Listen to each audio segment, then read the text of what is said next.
Ahora lo vamos a presentar ya con más formalidad. Gran revuelo ha causado la noticia sobre la propuesta del Mineduc que pretende sacar filosofía, o modificarlo en este caso, del currículo de enseñanza media. El exministro de Educación nos acompaña, Sergio Vitar, aquí en Mañana en Directo. Gracias por estar con nosotros. Bienvenido. Buenos días. Que en distinto de lo del puente. Claro, Totalmente. que cuando fue ministro de... Totalmente. Gracias por acompañarnos, señor Vitar, muy amable para esta discusión bien interesante, y que yo creo que más allá del ramo de filosofía tiene que ver con temas curriculares, del tipo de educación que queremos, en fin. A su juicio y con los primeros antecedentes, la explicación también de parte del Mineduc, que ha aclarado que no se saca filosofía, sino que se transforma el ramo fusionándolo con otros contenidos. ¿Qué le parece la medida?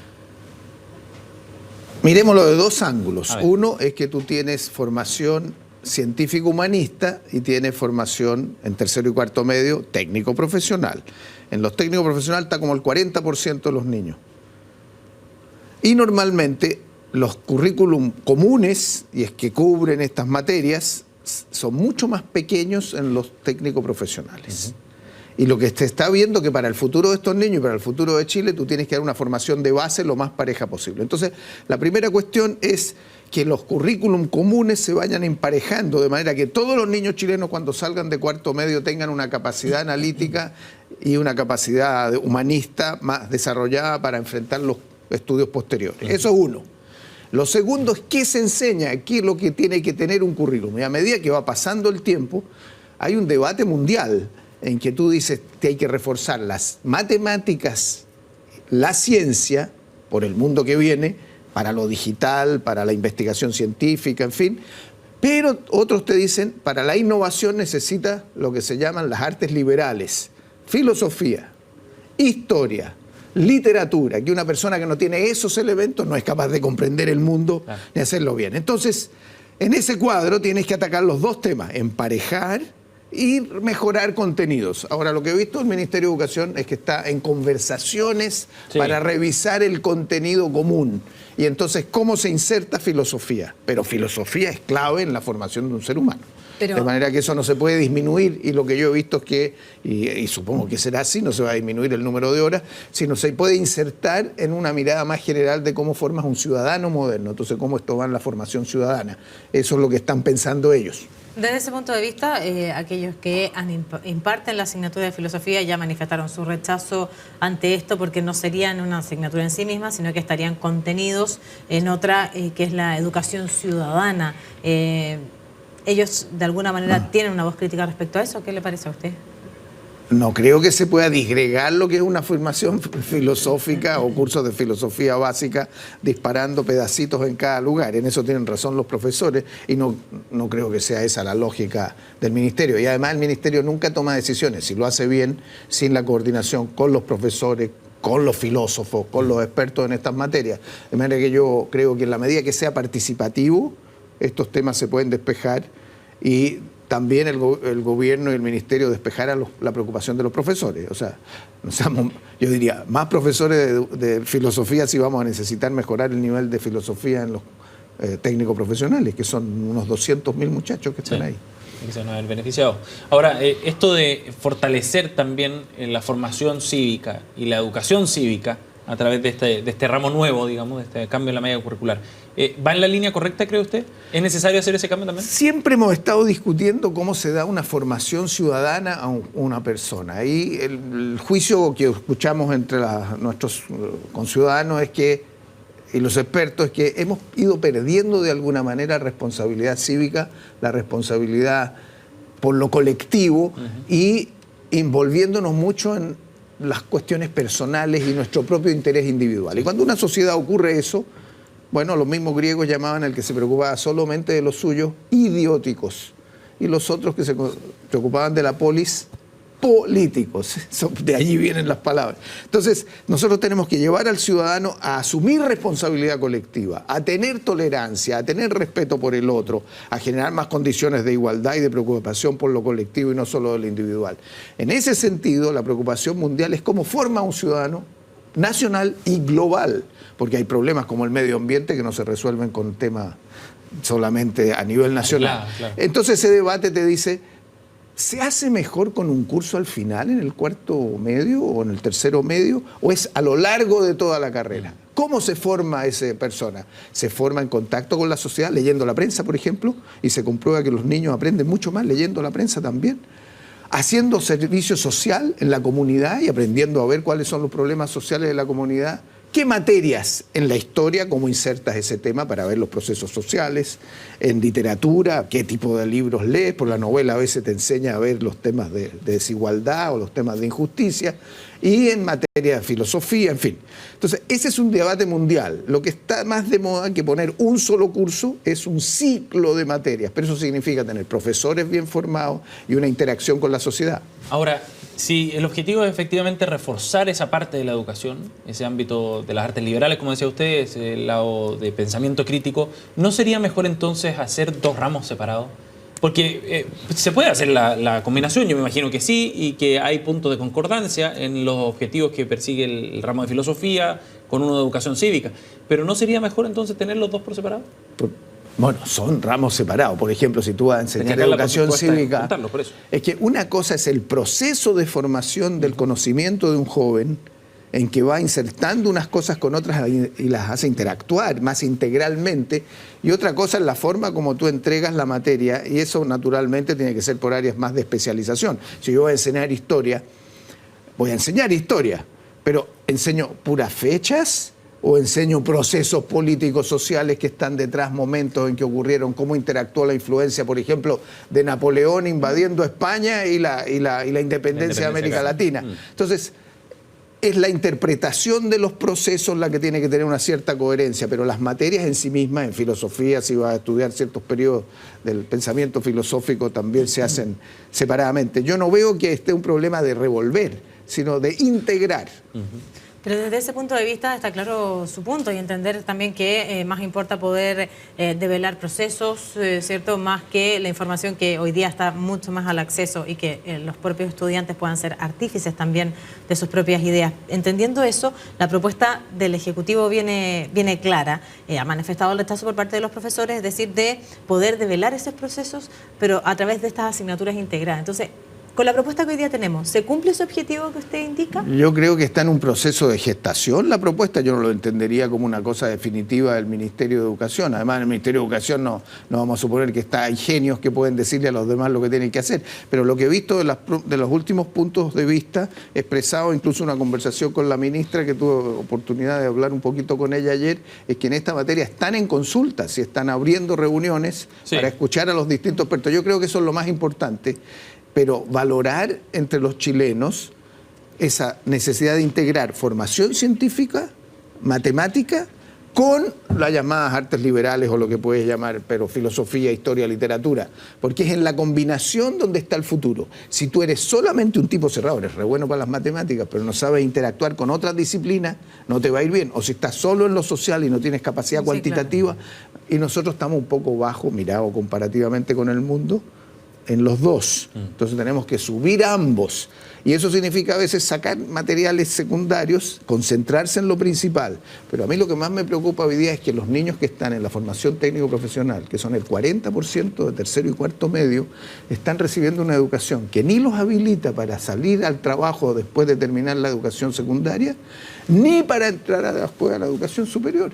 Entonces, ¿qué estamos haciendo ahí? Ahí hay que poner mucho más formación e igualar. Vamos a otro tema. Queríamos preguntarle en específico por lo que ha pasado con 3 de los llamados liceos emblemáticos, el Instituto Nacional, el Liceo de Lastarria, el Internado Nacional Barros Arana, porque pierden finalmente esta subvención de excelencia académica, que es un recurso muy importante para estos establecimientos, pero además toda la crítica que ha existido respecto de si es que las tomas o no pueden haber afectado en esto. ¿Cuál es su parecer respecto de lo que ha pasado con estos liceos que además de forma histórica no habían perdido nunca este beneficio? Bueno, tengo una opinión muy marcada porque yo estudié en el Instituto Nacional. Claro. Entonces, para mí, le tengo un amor, como todos los institutanos, un amor actuado. Le pregunta a alguien, ¿tú estudiaste en el instituto? Lo sienten. Y supongo que lo mismo en el Carmela Carvajal, o en el IMBA, o en el Victorino Lastarria, o en el Abate Molina de Talca, en tantos colegios públicos emblemáticos porque generaron generaciones que gobernaron Chile también y cumplieron funciones en todas sus profesiones. Eso ha bajado. Hoy día el grueso de la élite chilena, ¿dónde se forma? En colegios particulares. Es bueno, Yo creo que es mejor cuando tú tienes una educación pública más alta. Entonces, la primera parte de la respuesta es que estamos jugando con una educación pública que ha ido a la baja. Y hoy día estamos... ¿Cuánto teníamos el año 70, por ejemplo? 90 y tantos % iban a colegios públicos. ¿Cuánto tenemos hoy? 35% va a los colegios públicos. Y sigue bajando. Sí. ¿Qué pasa en un país en que la educación pública llega tan abajo? Es muy complicado, yo creo que es dañino para un país. Entonces el esfuerzo con este proyecto que está ahí es subir la educación pública, y eso significa mejorar calidad, mejorar recursos, de sacar del municipio muchas veces y tener agencias que los hagan bien. Esa es la primera parte para darte una respuesta a nuestro televidente para entender esto del Instituto Nacional y los otros dos colegios. Entonces, el efecto que produce esta noticia es que te pone a lo emblemático de algo que va para abajo deteriorado. Y entonces lo hace ir más para abajo. Entonces la primera responsabilidad de los alumnos del Instituto Nacional y de los profesores del Instituto Nacional, como de los otros colegios emblemáticos, es generar una cohesión interna y dar un salto y recuperar esto que se perdió. ¿Qué se perdió? ¿De quién es responsabilidad eso? Bueno, yo creo que la primera responsabilidad cuando ocurre una cosa como esta es dentro de la propia comunidad educativa institutana. Rector, profesores, estudiantes, decir, nosotros vamos a luchar por la educación pública y el colegio como el símbolo de esa educación pública. Y eso yo no lo veo, se han dispersado mucho, ha habido disputas y han cometido un error los jóvenes, a mi juicio, o un sector de los jóvenes. ¿Cuál error? En el caso aparentemente hay que investigar más para rechazar la idea del CIMSE como un mecanismo de evaluación. Entonces, muchos de ellos han reconocido que rayaron o no contestaron. Entonces, como el CIMSE se contesta individualmente, pero el resultado es colectivo, tú bajas al colegio y pierde este pago que se hace por excelencia, adicional al sueldo. Entonces, los profesores van a recibir menos plata ahora. Ahora, también he escuchado... Lo digo sin tener ningún antecedente más firme, pero si fuera me preocuparía que algunos profesores activan a los jóvenes para que hagan eso, pero si fuera así están usando a los jóvenes como carne de cañón por un camino que es equivocado. Nosotros podemos luchar contra los CIMSE y de hecho se han ido bajando el número de CIMSE, que creo que es bueno que se baje, pero destruir un colegio haciéndolo bajar a los ojos de la opinión pública, creo que es un error. Ahora, si a eso le agregas que en los tiempos que vienen ha habido tomas. Sí. Y si a eso le agregas también que el propio gobierno mandó un proyecto que yo creo que cometió un error al establecer la tómbola para ingresar a estos colegios, en lugar de permitir que los jóvenes que vienen de los ingresos más bajos y que lo hacen mejor puedan llegar a un colegio público de mejor calidad para entrar a la universidad sin pagar, yo creo que eso ha sido otro error que se va a afectar más adelante. No explica esto. Señor Villar, pero desde una perspectiva política, ¿qué responsabilidad le cabe acá también, no solo al gobierno, sino a las autoridades locales? En el caso del Instituto Nacional, por ejemplo, a la alcaldesa Carolina Toá, cuando en algún momento se legitimó las tomas, se legitimó siempre cuando hubiera un sistema democrático detrás, no se optó por la fuerza pública, digamos, para desalojar los colegios, sino, bueno, si los alumnos deciden la toma y el paro, es una decisión de ellos y se respeta la decisión de la comunidad. En ese sentido también hubo un cierto debilitamiento de las autoridades del instituto, de los profesores, desde el gobierno local, que es el municipio. Y eso también repercute en esto, no directamente, no es el único factor. Aquí hemos hablado de varias causales, pero también incide eso. Sin duda, el tema de las tomas incide en los resultados, pero ahí la preocupación mía sería así, yo lo miraría así. Primero, esta medición, si se trata de la alcaldesa, se hizo antes de que estuviera la alcaldesa o recién la alcaldesa iniciando. O sea, tú no lo puedes atribuir a ella. Entonces, si no se puede atribuir a un alcalde... Segundo, esto no ocurrió en un solo municipio, ocurrió en muchos municipios. Entonces la pregunta que uno tiene que hacerse es, sí, el alcalde tiene que ser parte de una política, pero ¿cuál debe ser esa política? Y ahí entonces viene una cosa que tenemos que discutir los chilenos. ¿Los jóvenes tienen derecho a manifestar su voluntad y a protestar? Sí. Pero ¿hasta dónde y cuál es el límite para no flagelarse a sí mismo y no hacer masoquismo y destruirse a sí mismo? Entonces, ¿qué ocurre? Que estas cosas terminan, no es ayudando a la educación pública, que es lo que se busca, es perjudicándola. No ayudando al Instituto Nacional, que es lo que se busca, perjudicándolo. Entonces, yo tengo el convencimiento, y esto mirado desde una perspectiva política progresista, que es la que yo tengo sobre cómo se debe conducir un país, que sin disciplina, sin evaluación del mérito, del que lo hace, se dedica más, tiene que tener un resultado mejor, no funciona en ningún país y Chile no va a progresar. Y yo lo que veo acá es que tenemos que preocuparnos todos los chilenos de cómo establecemos en los colegios esa disciplina de nuevo.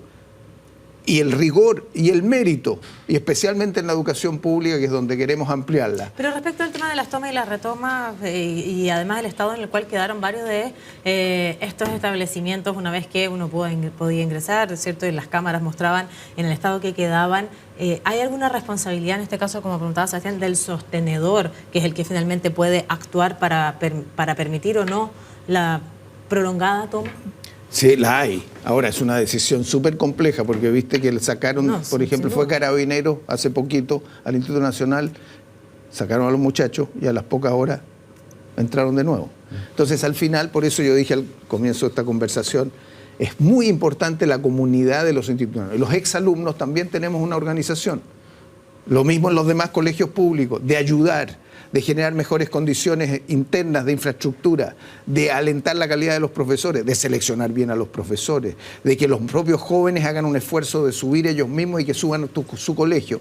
Yo creo que esa es una tarea de la comunidad muy importante. No podemos decirles a ellos solamente, no, todo lo que les pase a ustedes depende de otros, porque tú no asumes tu responsabilidad. Hay una responsabilidad, todos tenemos que ayudar y yo espero que en 1 o 2 años el instituto recupere, porque estoy seguro que si los jóvenes todos dan sus sims en serio, van a estar mucho más arriba de lo que aparecen hoy día. Señor Villar, gracias por haber venido esta mañana. Muchas gracias a ustedes. Buen día.